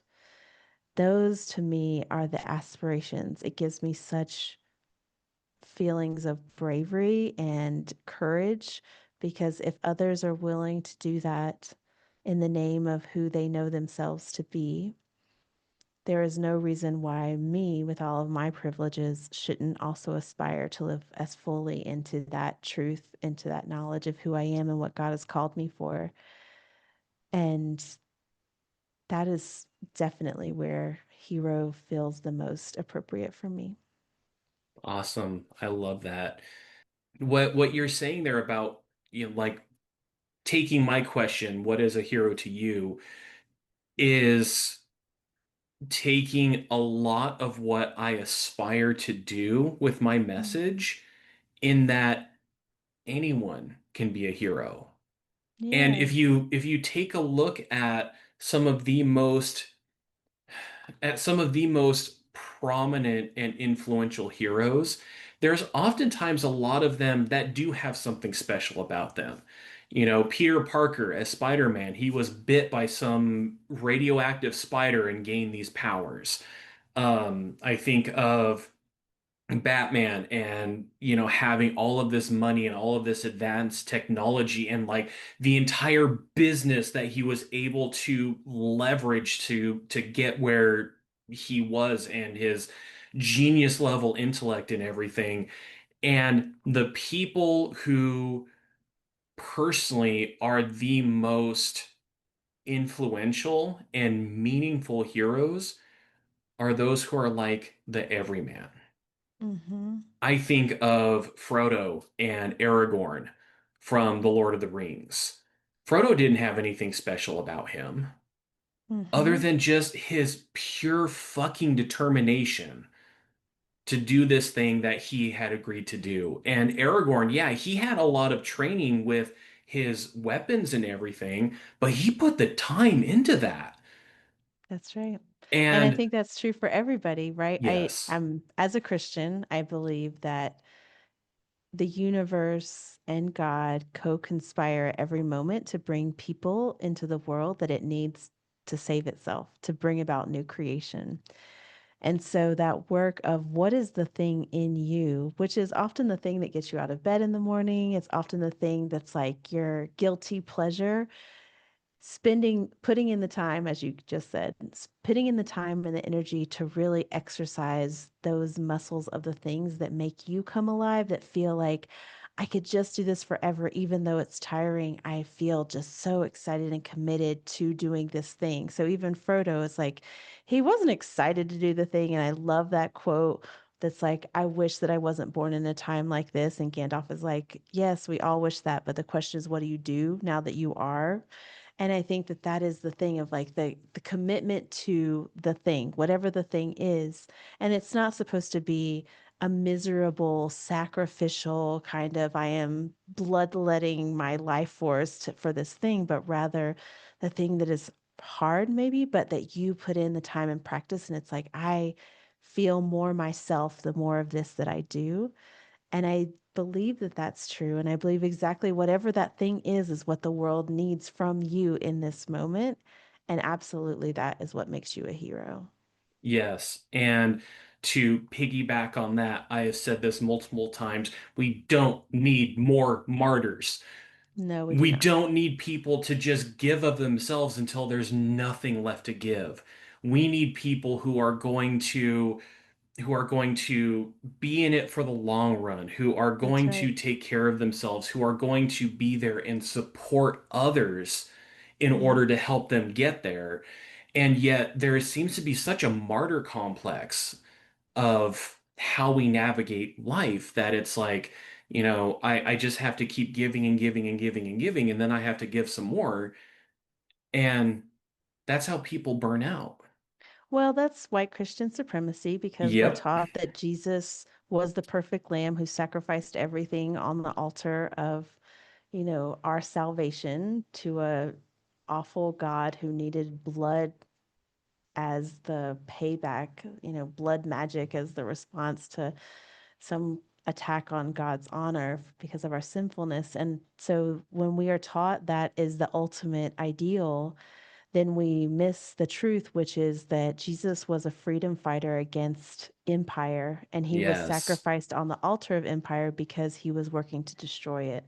And if we understand that he came to a point where he knew the truth, and for him, the truth was more important to give to the people than it was to save his own life, we may have moments in our life where we get to that point where the truth of what we know about our Latina neighbors is more important than our own safety. We may get to the point where standing up for justice or showing up for our LGBTQIA plus community or women's autonomy or fill in the blank thing Hmm. may mean that you have to risk things.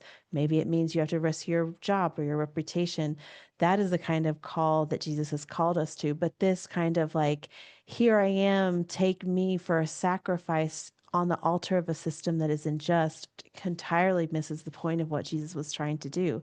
I don't believe that Jesus wanted to die any more than I believe that Jesus was this ideal person who didn't have any kind of lived experience of learning and fucking up and trying again and doing it better. And yet, if we center that as the ideal peak of theology, Hmm. that's the ideal that we will get blessed many times over just for, standing under the wheel of oppression, I think that's misguided, and it comes directly from Christian supremacy who wants us to sacrifice our own lives rather than being creative and just strategic.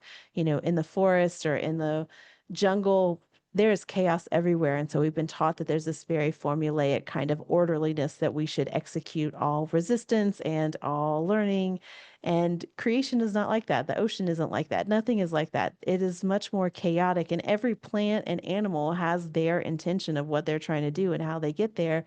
But if you look at how things move, they often are very strategic to find the light or to find the water.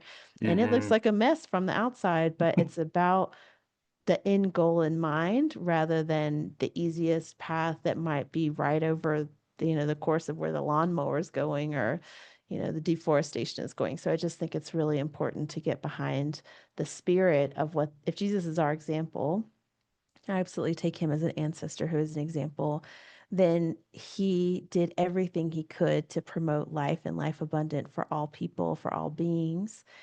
And there was a moment where the risk, the guarantee of saving his own life was not more important than what he knew to be true in the world. And that's an important lesson, but to just sacrifice ourselves because that in and of itself is the value is missing the whole point. Yeah. And as you're describing this about, Jesus being a freedom fighter and that kind of stuff, it actually reminds me that it was just yesterday, Libby and I have been going for a walk, an hour-long walk, like every single morning. And yesterday we were taking this one path that we've taken many times before. We bring our pup Odin with us and everything. And as we were heading back, there was this Latina woman and uh like a young toddler. She had walked like two of her kids to a school nearby and was walking the way back. And as we were kind of behind her, I see this truck start to come by. Now, I have not experienced like any kind of like ICE attacks or anything like that over here because Hmm. this is a very red region in Washington. But I saw this truck go by and it started to slow down. And it had like all of these very right wing Christian decals and everything on like the back window and on the tailgate and everything like that. And in that moment, I was fully like, am I gonna have to jump into action? Because the fuck I will. Mm. And it didn't turn out to be that way. It just happened to be that this gal who was driving this truck slowed down and then had to turn around and come talk to us because she thinks she has Odin's sister. Because she's never seen another dog that looks almost exactly like hers, and that was him, other than he's got like a shorter snoot and everything. But I saw that, and Hmm. knowing like what's been going on with all of these ice raids and everything like that, I saw this truck slow down by this mother, this Latina mother with her toddler, and knowing that these people, they're not afraid to separate children from their parents and everything like that. I was I saw that and I was fully ready. It's like if they're going to start harassing her, they're going to have to get through me. Yes, and we need to be preparing ourselves ahead of time so that we know that's the reaction we're going to have rather than freezing or running away. Like if you have a morality or an ethic that requires you to be your brother or sister's keeper and stand on the side of protecting and you have that ability, you have that possibility, we have to practice that both in our spirits and in our lives so that when that happens, which it will happen, something of that nature will happen, whether it's a trans sibling on public transportation or at the bathroom, um, or a migrant, immigrant, person of color alongside you. Like that is the honing and training of what do I believe and what am I willing to risk and who am I in that moment that we need to be prepared for ahead of time because in that split second you will need to know where you are and where your priorities lie. Yeah, awesome. So my second to last question here. Who is an influential hero in your life, whether we're talking someone fictional or non-fictional? Hmm. Again, the realist in me, when I was a kid growing up, I never was in love with any movie star or any famous musician or even fictional character because I was like, oh, that's not accessible to me. So, that's not Mhm. practical. My very practical self with my little, you can imagine me with my little clipboard. Um, so I think the most influential people in my world are particularly queer and trans women in the global South and sex workers. I spend a lot of my time outside of the US in community with LGBT people in hostile contexts Mhm. in East Africa, Southern Africa, all of Latin America, Asia. And what I see how folks are living around Christianity, around the Bible, what bravery folks are willing to sit in and work through, both through networks of mutual aid and security, folks who are willing to be themselves. That inspires me to be my most creative self. For example, I was doing a workshop on trans theology in Nairobi. And I knew that I was talking to a group of people who had a ton of questions about the Bible. And I was doing this work on sexual and gender diversity in the Bible.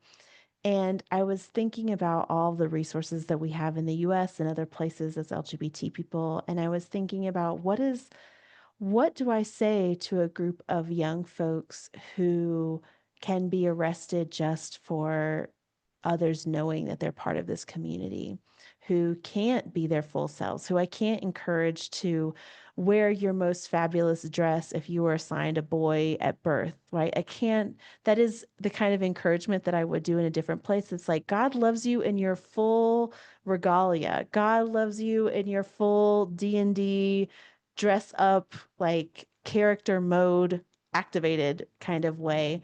What do I do in a place where that's actually not safe? Not at all, like not even in your own home.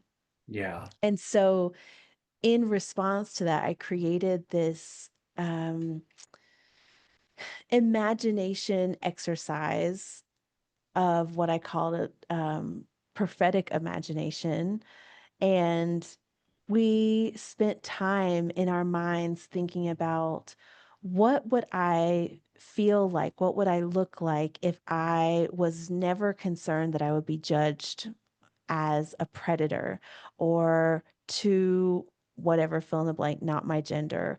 Or what would it feel like if I was never concerned about being attacked physically, sexually? What if I just felt completely safe in my body in any number of clothes or lack thereof, or makeup or hair? We just spent a while imagining what is that world in which I am fully and completely myself in my most fabulous, authentic nature. And we get to the end of that exercise, and I say, this thing that we've been doing, that you've been doing individually, but we've been doing in space together, I would call that thing prayer. Because part of what prayer does is enter into relationship with God, that which we want to be true, that we hope is true for ourselves, for others, for the world. And then we work alongside God to create that world. So, as queer and trans activists, particularly trans and non binary, genderqueer folks, just spending time in that authentic vision of what could be, what we would want, what new creation would look and feel like for you. That is a kind of prayer. And that is a resource that is always available. No matter where you are in the world, it's always there. It's always safe. You're always able to go back into that place that you just imagined yourself, with the outfits that you were imagining for yourself, with the shoes you're imagining for yourself, for how it feels in your body to be safe and whole and fabulous in your gender expression and sexual orientation. And God wants that for you also. God wants to work alongside you and the rest of us to try to make that the reality for all of us. And I got messages after I left East Africa on that visit that said, I'm going back there, Pastor, often. And, I really want to live there. And I'm like, well, we can live there even if it's in our prayer life. We can live there and we can return there and we can know that God is there with us. And that is absolutely prayer. And that's an example of inspiration, because that wasn't something that I would have come up with or spent time on developing, except for that my being responded to that real political reality for all of these people that I love and care about so deeply. And that for me is like the ideal of what synergy feels like and what creation feels like, is that kind of call and response between spirits and needs and gifts, and talents. That is beautiful. That is really beautiful. And you're sharing that, and I'm like, man, if I was put in that position, I don't know what I would have told those people. Yeah. But man, that that feels like exactly what they needed in that moment. And that is, oh, again, it's just beautiful. It really is beautiful. Thank you so much for sharing that. Yeah, I think it's how God works when we have the channels open, right? Where our yes meets God's desire that meets the need of something else or someone else in creation. Yeah. Oh, that's really good. Now it's time for the final question. And Lay that it on me. is there anything that you want to share with our friend that you didn't get to say? Mm. Well, maybe I will just say a couple of words about the gospel of the erotic, because Reverend Sex is the moniker I use in public, because I'm almost always talking about gender, sexuality, sexual immorality, sexual ethics, blah, blah, blah. So I'm like, we can just go ahead and go straight there. We don't have to pretend like we're talking about anything other than sex and our stress about sex, our panic around sex, our gender connected to sex. Like, so we can just call me Reverend Sex. I'm happy to talk about the intersection of Christianity. But part of that Reverend Sex platform is developing something I call the gospel of the erotic, or the good news of the erotic. And the erotic actually comes from a Black feminist Caribbean poet named Audre Lorde. And she writes about the erotic, or the uses of the erotic. And so when I talk about the gospel of the erotic, or the good news of the erotic, it is about sex, but not about sex. The erotic in her construction is this idea of the deep yes in our beings. And for a lot of queer folks, our yes that happens in spite of white Christian supremacy and the structures of Christianity, which told us this thing was bad and evil and an abomination, et cetera, et cetera. There is a yes that happens in our soul and in our bodies, that we say yes to another being in relationship, or to our own selves and our authenticity, that goes, for at least for me, went against my entire upbringing around what I was taught. This yes was so loud and so true and just rang throughout my whole being, that I was willing to say yes to a thing, even though I'd been taught a lie about it being bad for my whole life. And so the erotic is that. It's that deep yes, and it can be about sexual connection, romantic affiliation. It can be about gender or clothes. It can be about those things, but it can actually go throughout our entire world and our entire lives. The deep yes can be for spending time reading poetry, or it can be for a delicious something that we took time and care to prepare, or somebody prepared for us. It can be what we do for our job. It can be how we spend our free time. It's those things that make us understand what is truly ours in our yes, in the things that drive us and the things that make us feel alive and whole. And so the gospel of the erotic is connected to sexual desire and pleasure, because that's so deeply squashed and trying to be contained, but it expands to every part of our life. And when we do the work of tapping into what that yes is over and over and over and over again, like it's a muscle, like it's muscle memory, like riding a bike, then we start to realize where are the yeses and where are the nos. And the no's become less and less tolerable, and the yeses become easier and easier to say yes to and to lean into, even if it's hard, even if it's a goal that's far off, even if it's something that is not where we've come from. So I think that's what I want to say, is that we all have access to the erotic that is in us, even though it's been demonized and told that we're not supposed to listen to it or respond to it, that it's a slippery slope, that it's evil, that it's fallen, that it's sinful. That internal yes ideally is the the compass. It is the spark of the divine that we each have given, just as being human and being born and being alive, that we should all work toward, because it's there, even if it's been buried under many, many layers of white Christian supremacy and theology that causes harm, and rather than liberation. And as someone who grew up with, I will even admit, compared to some of the stories that I've been hearing from, I've heard some. I am an average podcast listener, so I have heard some stories from like ex-Mormons on these podcasts. From there's Dr. Laura Anderson from the Center for Trauma Resolution and Recovery. They have their Sunday School Dropouts podcast. A lot of the stories I've heard about people who have suffered through purity culture, Mm-hmm. what I experienced was a very minor form of purity culture, and yet it was still something that had such a strong impact on me Mm-hmm. that even though my parents tried their best to create a space where we could come talk to them and be honest about questions about sex and sexuality and everything like that, it was something that I did not feel comfortable talking Mm-hmm. with them about, because the church had taught me this was a very taboo subject. It's not something, when you get to that kind of story in the Bible, you just kind of skim over it real quick. We don't really want to go in and talk about it in great detail or go into like what was actually going on. That had an incredible impact on my own like self-image, my own sexuality, and kind of how I navigated this space where it was just so full of shame. It was Mm-hmm. so full of guilt. There was not a whole lot of love for me as a sexual being that Right. I like truly received from others, and therefore I never knew how to give it to myself.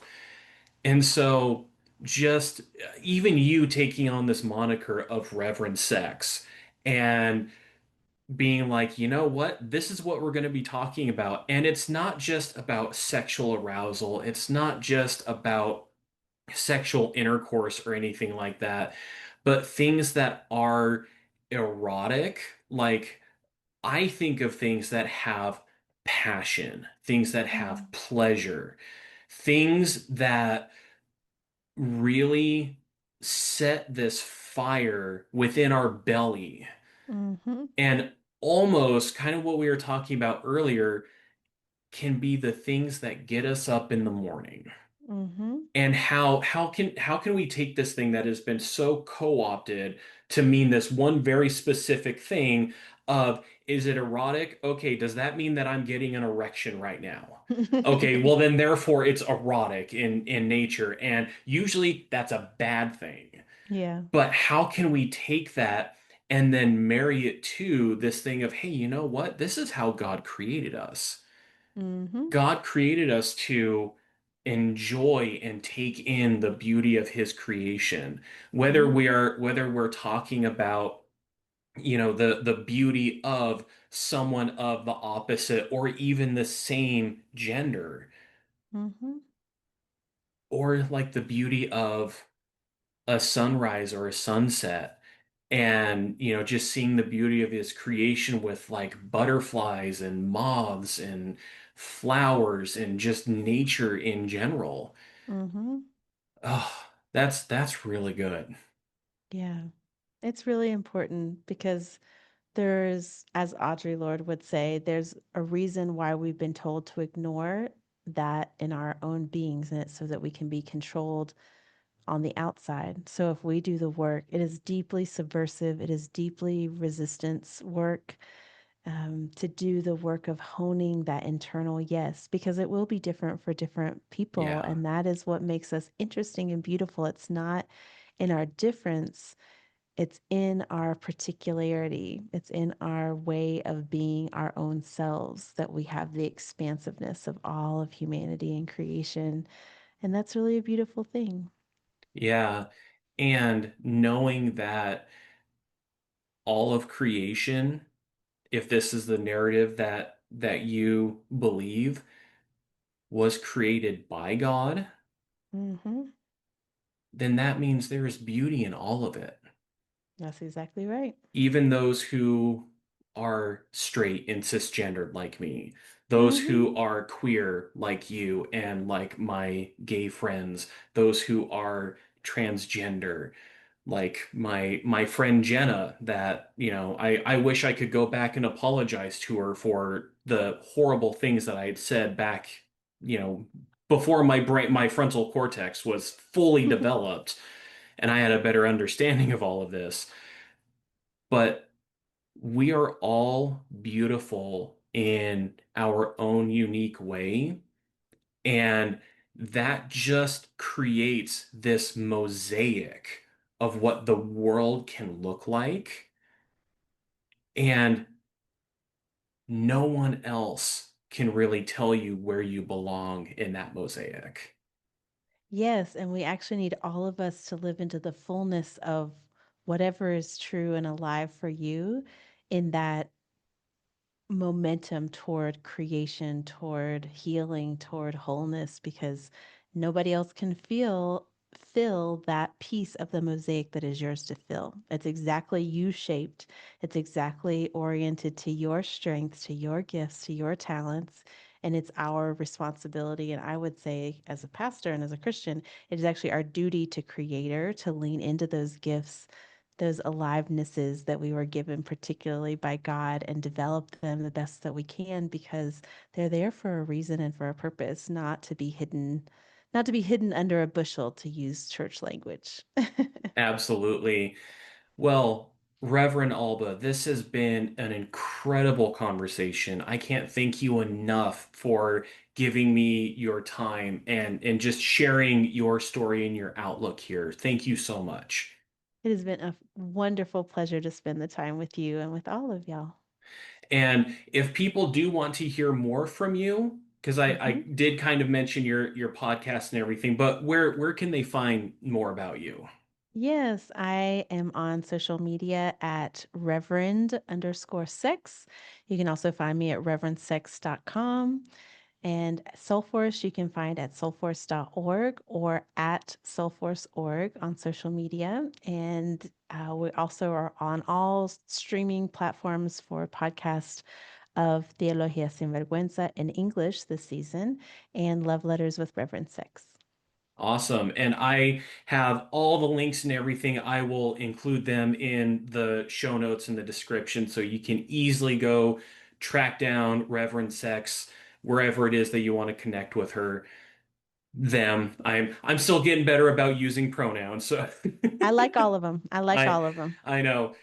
But it's good practice for me to correct That's right. myself.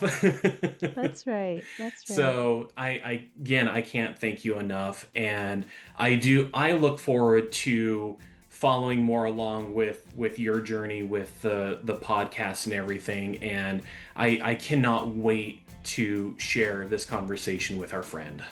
Please do.